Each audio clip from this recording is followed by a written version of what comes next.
প্রতিবেশী যদি যাতায়াতের রাস্তা বন্ধ করে দেয় হঠাৎ করে, তাহলে আপনি দুর্ভোগের শিকার হবেন এবং এক্ষেত্রে আপনি এই যাতায়াতের রাস্তাটা কিভাবে আবার সচল রাখতে পারেন।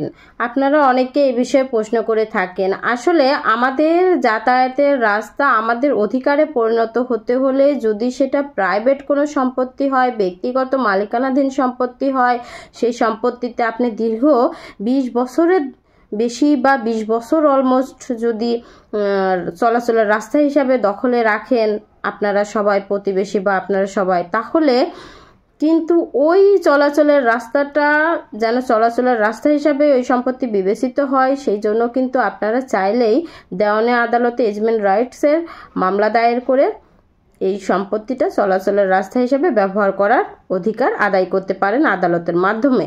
তবে আমি একটি কথা বলবো, যেহেতু প্রতিবেশীর বিরুদ্ধে আপনাকে মামলা দায়ের করতে হবে, সুতরাং প্রথমেই মামলায় না জড়িত হয়ে আপনি যদি এলাকার কাউন্সিলর, মেম্বার, চেয়ারম্যান এদের সাথে এবং কিছু মুরব্বীদের সঙ্গে যদি বসে সালিসি পরিষদের মাধ্যমেই যদি এই বিষয়টা মীমাংসা করে নিতে পারেন, তাহলে সেটাই কিন্তু সবথেকে বেশি উত্তম হয়।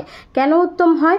কারণ মামলায় গেলেন, মামলায় হয়তো রায় আপনার পক্ষেই পাবেন, কিন্তু ওই প্রতিবেশীর সাথে কিন্তু আপনার বছরের পর বছর একই জায়গায় পাশাপাশি বসবাস করতে হবে। সুতরাং এটা যদি মীমাংসার মাধ্যমে সমাধান হয় সেটাই উত্তম হবে। আবার অনেক সময় দেখা যায় যে সরকারি কোনো সম্পত্তির উপর দিয়ে সরকারি কোনো রাস্তা চলে গিয়েছে অলমোস্ট 60 বছর অথবা 60 বছরের বেশি। এখন হঠাৎ করে কোনো একজন ব্যক্তি তার পাশে একটা জায়গা কিনে সে ওই রাস্তাটা বন্ধ করে দিল, হ্যাঁ, আপনার যাতায়াত করতে দিচ্ছে না আপনাদেরকে। তখন আপনারা কিন্তু অতি সহজেই দেওয়ানি আদালতে এজমেন্ট রাইটসের মামলা দায়েরের মাধ্যমে ওই চলাচলের রাস্তাটা আবার সচল করতে পারবেন এবং এই চলাচলের রাস্তাটা যে আপনার অধিকারে পরিণত হয়েছে সেটা এস্টাবলিশ করতে পারবেন। আমরা অনেকেই কিন্তু 4, 5, 10 বছর 15 বছর ধরে একটা পথ ব্যবহার করে থাকি এবং মনে করে সেটা আমার রাইটস হয়ে গেছে, এই অধিকার হয়তো কেউ ক্ষুণ্ণ করতে পারবে না। না, এটা হচ্ছে আইনে, যখন আমি আইনের আশ্রয়ে যাব, আদালতে যাব, তখন অবশ্যই আমার এটা মনে রাখতে হবে যে এটা যদি ব্যক্তি মালিকানাধীন সম্পত্তি হয়, তাহলে 20 বছর অলমোস্ট 20 বছর বা 20 বছর অধিককাল সময়কাল ধরে আমাকে চলাচলের রাস্তা হিসাবে এটা ব্যবহার করতে হবে।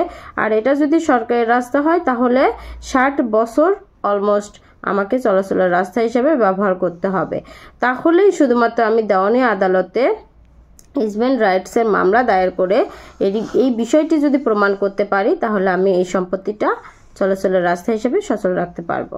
আমি ঢাকা জজ কোর্টের একজন আইনজীবী, নিয়মিত প্র্যাকটিস করছি। যারা আমার সঙ্গে সাক্ষাৎ করতে চাচ্ছেন তারা স্ক্রিনে দেওয়া নাম্বারে আমার সঙ্গে যোগাযোগ করলেই হবে। ভালো থাকবেন। আসসালামু আলাইকুম।